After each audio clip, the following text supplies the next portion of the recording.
अस्सलाम वालेकुम बेटे। नेक्स्ट हमने लास्ट टाइम हमने पढ़ा था कंजर्वेशन ऑफ नेचर, यहीं से ही हमने आगे स्टार्ट करना है। Basic information about dengue fever हमने नेक्स्ट स्टार्ट करना है। Basic information about dengue fever. Basic information about dengue fever.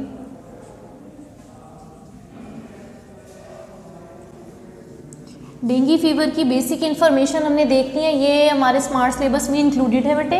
अब डेंगू फीवर क्या है और उससे रिलेटेड क्या इन्फॉर्मेशन हमारी बुक में, ये हमने आज डिस्कस करनी है। सबसे पहले तो है बेटे डेंगू फीवर, सबसे पहले बेटे ट्रांसमिट होता है। डेंगू एक्चुअली ये एक वायरस है। डेंगू इज़ अ वायरस, ये एक वायरस है दैट इज़ ट्रांसमिटेड।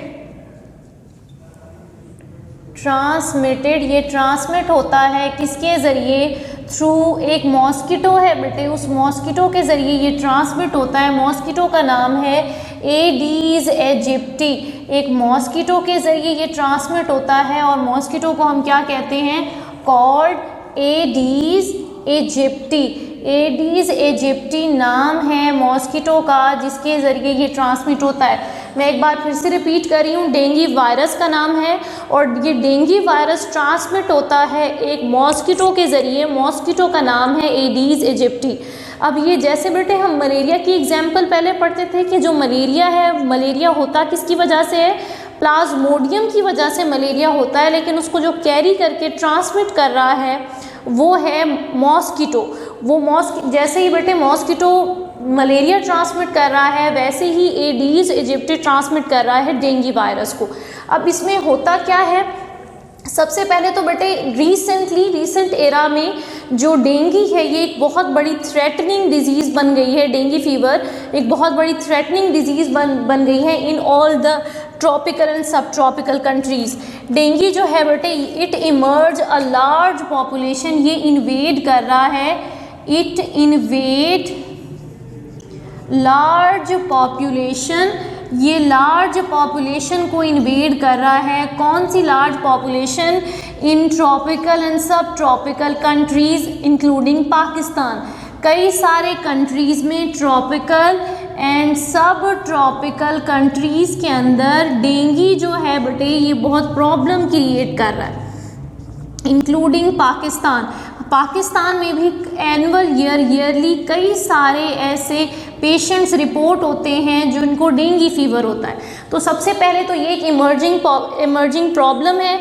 उसके बाद अब बेटे एक और आगे लिखा हुआ है कि जो टोटल डेंगू वायरस है, डेंगू वायरस किस मॉस्किटो से होता है? डेंगू वायरस ट्रांसमिट हो रहा है मॉस्किटो एडीज एजिप्टी से। इसकी टोटल कितनी टाइप्स हैं? There are 4 types of viruses, 4 types of dengue viruses. Dengue जो कि एक वायरस है, इसकी टोटल कितनी टाइप्स हैं? 4 टाइप्स हैं। अब ये जो चारों इसकी टाइप्स हैं, अगर फॉर एग्जांपल किसी को एक वायरस, हम उनको नाम दे देते हैं। नंबर 1 पहले को हम नाम दे देते हैं, वायरस का नाम हम रख देते हैं वायरस ए। अगर फॉर एग्जांपल किसी बंदे को इन्फेक्शन हुआ है और इन्फेक्शन किसने कॉज किया है? वायरस ए से। अब वायरस ए ने इन्फेक्शन कॉज किया, वो बंदा रिकवर हो गया। रिकवर होने के बाद that person is immune to virus A. एक बार उसको इन्फेक्शन हो गया तो दूसरी बार उसी वायरस से इन्फेक्शन नहीं होगा, लेकिन अदर 3 टाइप्स ऑफ वायरसेस से इन्फेक्शन हो सकता है। अब मैं इसी चीज़ को बेटे लिख रही हूँ कि अगर इम्यून जो 4 टाइप्स ऑफ वायरसेस हैं, any person that get recovered, जो क्या हो गया है? रिकवर हो गया है from 1 type of dengue virus, from 1 type of dengue virus. Dengue virus की एक टाइप से रिकवर हो गया है, is immune to that virus. वो इम्यून हो गया यानी दोबारा उस वायरस से नहीं होगा उसको infection, but it is same vulnerable to other 3 type of viruses. एक टाइप से तो वो रिकवर हुआ है तो उस टाइप के लिए वो इम्यून हो चुका है। अगर वायरस की टाइप ए उसको हुई है तो दोबारा वायरस ए नहीं होगा, लेकिन बाकी जो है बी, सी और डी वो इक्वली उसको अटैक कर सकते हैं। अच्छा जी, अगली बात, according to world health organisation के मुताबिक जो डेंगू फीवर है ये एनुअली 50 मिलियन पीपल जो हैं वो रिपोर्ट होते हैं। According to world health organisation, according to WHO 50 million people जो हैं वो एनुअली रिपोर्ट होते हैं। 50 मिलियन पीपल रिपोर्ट एनुअली हर साल of dengue fever. Dengue fever से 50 मिलियन लोग जो हैं वो हर साल जो है रिपोर्ट होते हैं according to world health organisation. तो ये एक बहुत बड़ा फिगर है बेटे कि हर साल अगर इतने ज़्यादा तादाद में लोग इस इन्फेक्शन से इन्फेक्ट हो रहे हैं तो देयर मस्ट बी सम कोई ट्रीटमेंट हो, कोई प्रिवेंशन हो कि हम उससे बच सकें। तो हमने ये भी डिस्कस करनी है। पहले मैं यहाँ तक एक बार रिपीट कर रही हूँ बेटे, हम डिस्कस कर रहे हैं basic information about dengue fever. सबसे पहले क्या है, डेंगू एक वायरस का नाम है जो ट्रांसमिट होता है मॉस्किटो से। मॉस्किटो कौन सा है, एडीज इजिप्टी मॉस्किटो है जो ट्रांसमिट करता है इस वायरस को।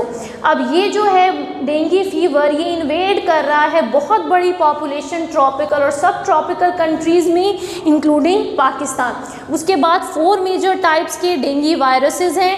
टाइप ए है, टाइप बी है, टाइप सी है और टाइप डी है। अब फॉर एग्जांपल एक बंदा है जिसको जो रिकवर हो गया है एक टाइप से, एक टाइप का उसे इन्फेक्शन हुआ था, अब उससे रिकवर हो गया, अब दोबारा उस टाइप से उसे इन्फेक्शन नहीं होगा, उसमें इम्यूनिटी डेवलप हो गई है, लेकिन अदर 3 टाइप्स ऑफ वायरसेस उसे अटैक कर सकते हैं। उसके बाद वर्ल्ड हेल्थ ऑर्गेनाइजेशन के मुताबिक 50 मिलियन लोग जो हैं वो एनुअली रिपोर्ट होते हैं डेंगू फीवर से।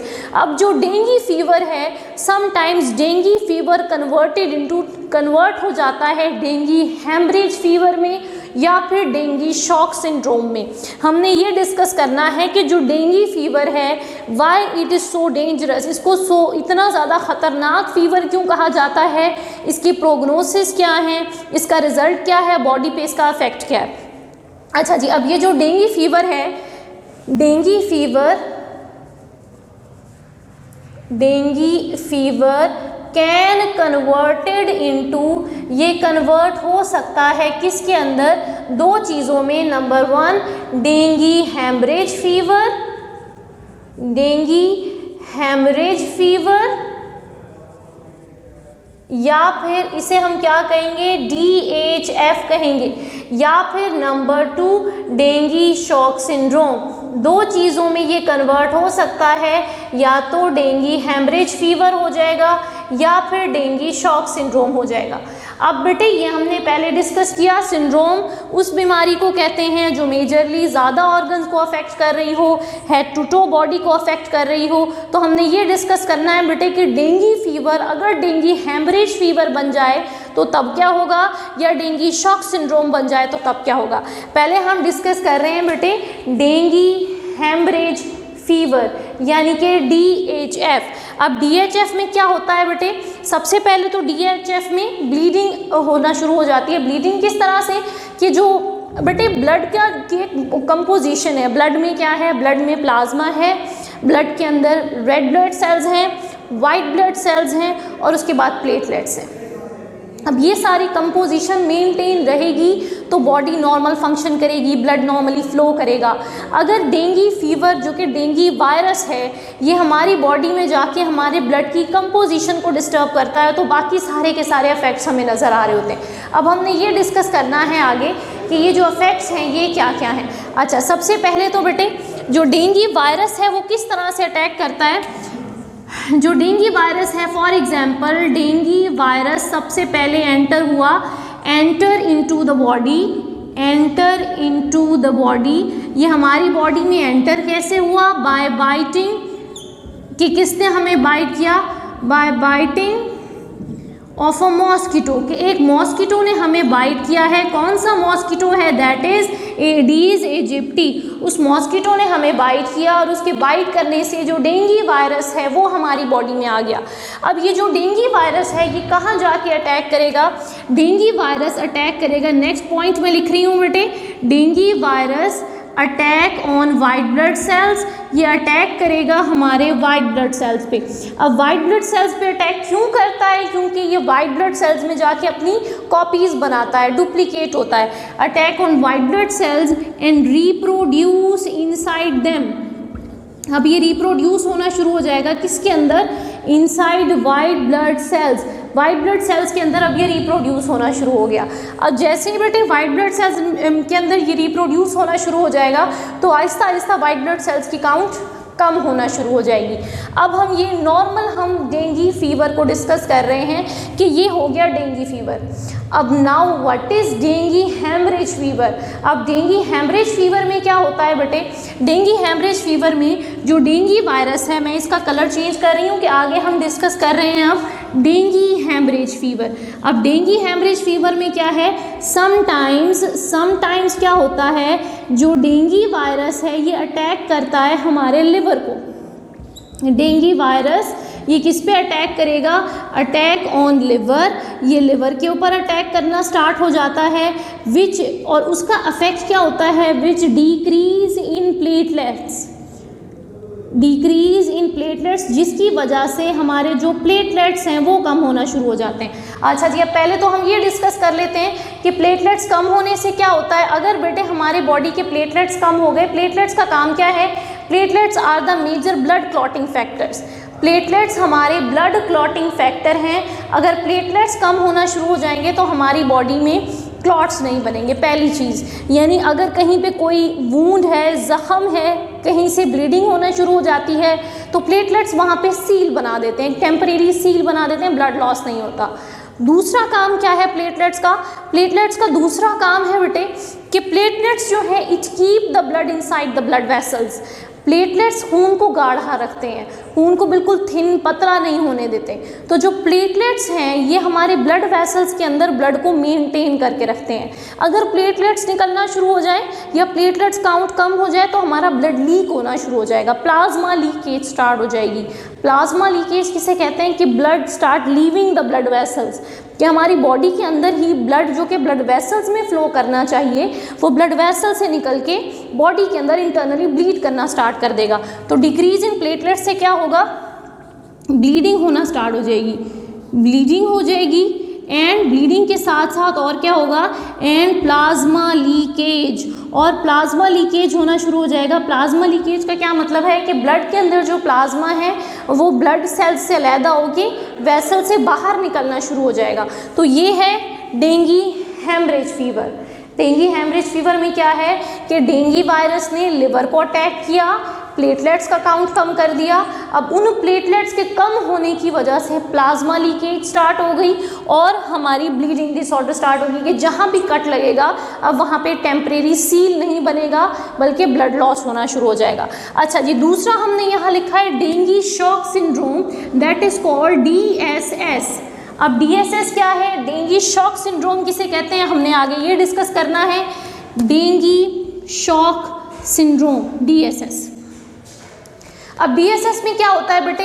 DSS में शॉक किसे कहते हैं बेटे? मेडिकली शॉक उस टर्म को कहते हैं जिसमें ब्लड जो है हमारे ब्रेन तक ना पहुंचे, ब्लड बहुत कम हो जाए, ब्लड प्रेशर रिड्यूस हो जाए, उसे हम कहते हैं बॉडी शॉक में जा रही है, प्रेशर कम हो रहा है ब्लड का। तो इसमें क्या होता है? ब्लड जो है ब्लड प्रेशर बहुत लो हो जाता है, ब्लड प्रेशर रिड्यूस हो जाता है, डिक्रीज हो जाता है किसके अंदर? डेंगू शॉक सिंड्रोम में। डेंगू हेमरेज फीवर के अंदर लिवर पे अटैक हो रहा है, प्लाज्मा प्लेटलेट्स कम हो रहे हैं। डेंगू शॉक सिंड्रोम में ब्लड प्रेशर सीरियसली लो हो जाता है, बहुत ज़्यादा लो हो जाएगा, यानी इतना लो हो जाता है। ब्लड प्रेशर रिड्यूस होने का क्या मतलब है? कि जो हार्ट है वो इतना फोर्सफुली ब्लड को पंप नहीं कर पा रहा कि जो ब्लड है वो अगेंस्ट द ग्रेविटी ब्रेन तक पहुँच सके, तो बॉडी शॉक में चली जाएगी। बेटे प्रेशर से अगर ब्लड पंप होगा तो तभी अगेंस्ट ग्रेविटी ब्लड ब्रेन की तरफ जाएगा। अगर बहुत स्लो प्रेशर से हो रहा है तो इतनी एनर्जी ही नहीं है हार्ट के पास कि वो ब्लड को भेज सके against gravity towards brain. Gravity के अगेंस्ट जब ब्लड ने जाना है तो एक एनर्जी चाहिए। फॉर एग्जांपल यहाँ से हमने यहाँ लिफ्ट करना है जब किसी भी ऑब्जेक्ट को, तो अगेंस्ट ग्रेविटी हम लेके जा रहे हैं, हमें एनर्जी लगानी पड़ रही है। अगर एनर्जी नहीं है तो ब्लड तो ऊपर आ ही नहीं सकता। तो डेंगू शॉक सिंड्रोम इसे क्यों कहते हैं? क्योंकि केस में ब्लड प्रेशर रिड्यूस हो जाता है। एक बार फिर से हम रिपीट कर रहे हैं, उसके बाद हम आगे डिस्कस करेंगे। सबसे पहले बेटे यहाँ से हम स्टार्ट करते हैं। जो डेंगू फीवर है ये कन्वर्ट हो सकता है हेमरेज फीवर में भी और शॉक सिंड्रोम में भी। हेमरेज फीवर में और शॉक सिंड्रोम में दोनों के अंदर सेम ये चीज़ बेटे सेम होती है कि वायरस हमारी बॉडी में जाके अटैक कैसे करता है। अब जो डेंगू वायरस है ये एंटर होता है बॉडी में किसके ज़रिए? By biting of a mosquito, that is Aedes aegypti. उसने बाइट किया हमें और हमारी बॉडी में आ गया वायरस। अब ये जो वायरस है ये कहाँ अटैक करेगा? वाइट ब्लड सेल्स पे अटैक करेगा। वाइट ब्लड सेल्स पे अटैक करके रिप्रोड्यूस करेगा हमारे वाइट ब्लड सेल्स में, यानी हमारे white blood cells Aahista Aahista destroy होना शुरू हो जाएंगे। उसके बाद डेंगू हेमरेज फीवर में हमने कहा कि जो वायरस है वो अटैक करता है लिवर को और हमारे प्लेटलेट्स कम होना शुरू हो जाते हैं। अब जब प्लेटलेट्स कम हो गए हैं तो ब्लीडिंग होना स्टार्ट हो जाएगी, प्लाज्मा लीकेज हो जाएगा। डेंगू शॉक सिंड्रोम में क्या होता है? ब्लड प्रेशर सीरियसली लो हो जाता है, बहुत डिक्रीज हो जाता है। अब जो डेंगू है बेटे, डेंगू के कुछ कॉमन सिम्टम्स हैं जो हमने डिस्कस करने हैं। कॉमन सिम्टम्स क्या हैं? नंबर 1 फीवर होगा, नंबर 2 हेडेक होगा, नंबर 3 जॉइंट्स में बहुत ज़्यादा पेन होगा, जोड़ों में दर्द होगा, पेन बिहाइंड द आईज होगा, आँखों के पीछे दर्द होगा, सर में दर्द होगा, फीवर होगा, जॉइंट्स में पेन रहेगा। ये कॉमन सिम्टम्स हैं डेंगू फीवर के, चाहे वो डेंगू हेमरेज फीवर हो या शॉक सिंड्रोम हो, दोनों के अंदर ये सेम सिम्टम्स रहेंगे। अच्छा जी, उसके बाद लास्ट पॉइंट हम डिस्कस करेंगे प्रिवेंशन, कि डेंगू को प्रिवेंट कैसे किया जाए, ऐसा हम क्या करें कि डेंगू हमें ये वायरस हमें अटैक ही ना करे। वो है बेटे कंट्रोल ऑफ दिस मॉस्किटो, कि हमने क्या करना है, मॉस्किटो से बचना है, क्योंकि वही कैरियर है, वही हमारे तक वायरस लेके आ रहा है। अगर हम उस मॉस्किटो को ही अपने तक नहीं लाएंगे तो हमें ये डिजीज़ भी, ये फीवर भी नहीं होगा। तो उसको ये सबसे पहले तो मॉस्किटो को कंट्रोल कैसे किया जाए?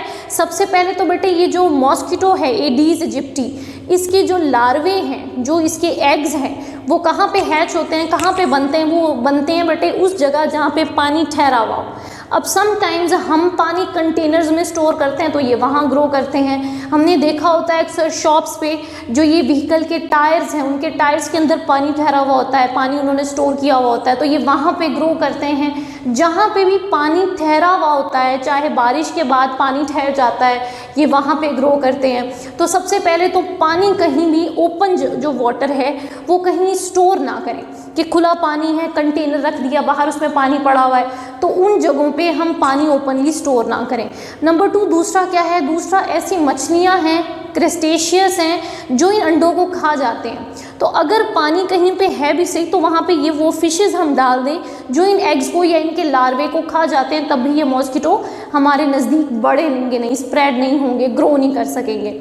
और अगर हम कोई ये जो मॉस्किटो स्प्रे करते हैं तो ये जो मॉस्किटो स्प्रे है ये मॉस्किटो के लिए है, उनके लार्वे के लिए नहीं। जो लार्वे पानी में है उसका स्प्रे कुछ नहीं कर सकता। स्प्रे तो बेटे हवा में होता है, हवा में उसके फ्यूम्स आ जाते हैं। अब हवा में जो मॉस्किटोज़ हैं उनको तो किल किया जा सकता है, लेकिन उनके लार्वे को नहीं किल किया जा सकता।